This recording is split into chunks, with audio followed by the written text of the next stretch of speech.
Manduyanti, NPM 1901011141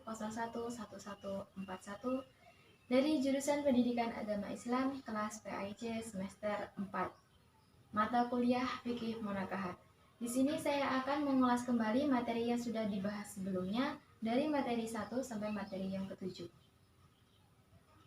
Untuk materi yang pertama yaitu kenapa sih harus menikah?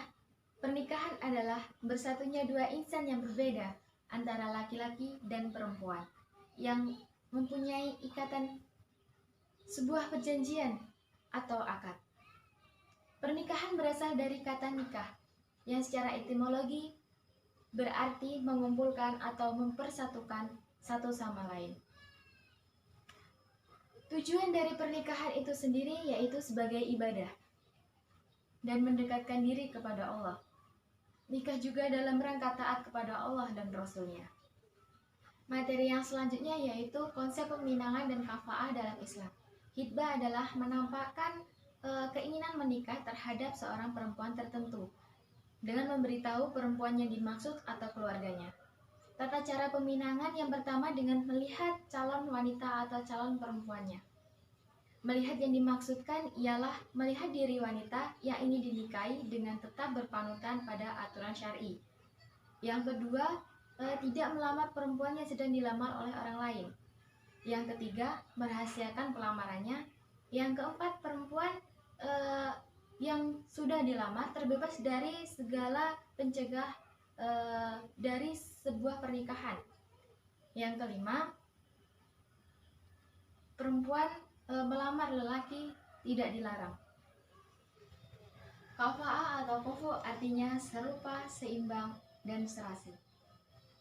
Menurut istilah hukum Islam, kafa'ah berarti keseimbangan dan keserasian antara calon istri dan calon suami, sehingga masing-masing calon tidak merasa keberatan untuk melangsungkan sebuah pernikahan.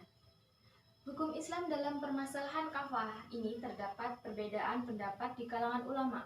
Namun, semua tetap mendasarkan pada sebuah faktor agama yang diharuskan pada kesepadanan dalam perkawinan selain faktor yang lain, antara nasab, kemerdekaan, pekerjaan, dan kekayaan.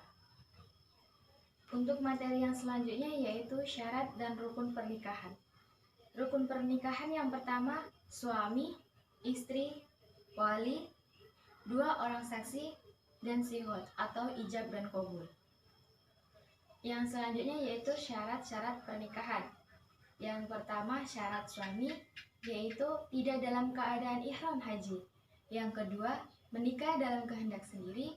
Yang ketiga jelas orangnya. Yang keempat mengetahui nama calon istri dan nama bapaknya. Yang kelima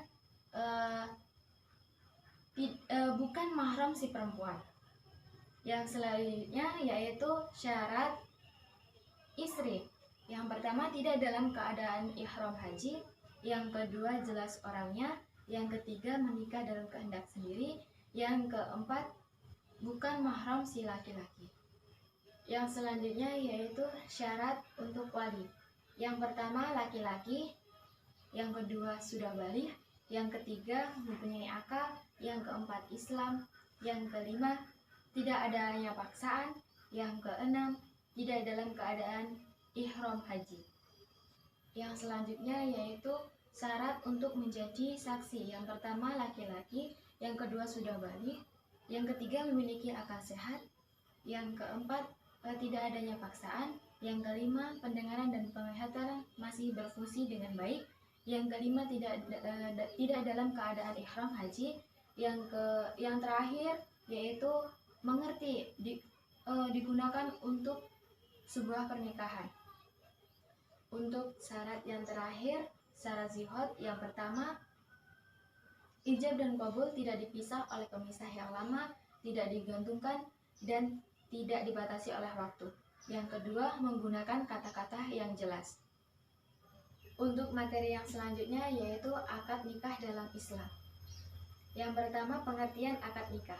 Akad nikah adalah acara inti dari seluruh rangkaian proses pernikahan. Akad nikah dimaknai sebagai perjanjian antara wali dari mempelai laki-laki dan mempelai perempuan dengan paling sedikit 2 orang saksi.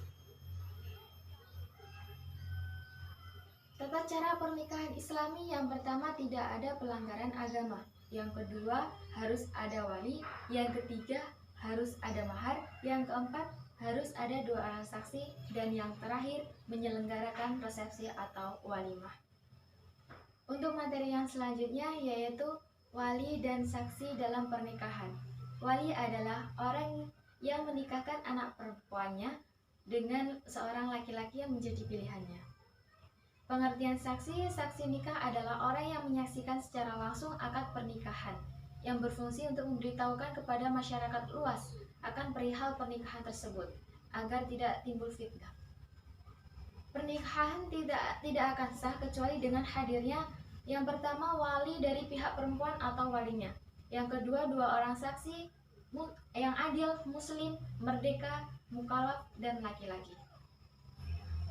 Untuk materi yang selanjutnya yaitu kedudukan dan jenis mahar dalam pernikahan. Kedudukan mahar dalam pernikahan ialah sangat penting karena merupakan pemberian wajib dari mempelai laki-laki kepada mempelai perempuan yang diucapkan saat nikah berlangsung ataupun yang tidak diucapkan. Nilai mahar tidak dibatasi, akan tetapi sebaik-baiknya mahar adalah yang tidak memberatkan calon suami. Mahar pernikahan bisa dibayar tunai ataupun dikredit atau dihutang. Bentuk mahar dan pelunasan mahar tergantung kesepakatan kedua mempelai. Untuk materi yang terakhir yaitu poligami. Poligami adalah perkawinan seorang suami yang lebih dari 1. Dalam perspektif hukum Islam, poligami dibatasi maksimal 4 orang istri. Poligami itu sunnah yang dilakukan oleh Rasulullah. Akan tetapi bagi kita belum tentu sunnah, karena poligami yang dilakukan oleh Rasulullah bukan karena hawa nafsu, karena sudah dipilihkan langsung dari Allah SWT. Poligami itu harus seadil-adilnya. Jika seorang suami tidak sanggup untuk berbuat adil kepada semua istrinya, lebih baik tidak berpoligami.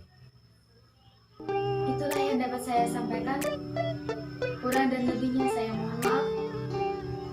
Kepada Allah saya mohon ampun. Akhirul kalam, wallahu muwaffiq ila aqwamit thoriq. Wassalamualaikum warahmatullahi wabarakatuh. It's midnight, we're going all night. Can you pass a drink to get the vibe right? Don't feel like having a Bud Light. How's tequila with some salt and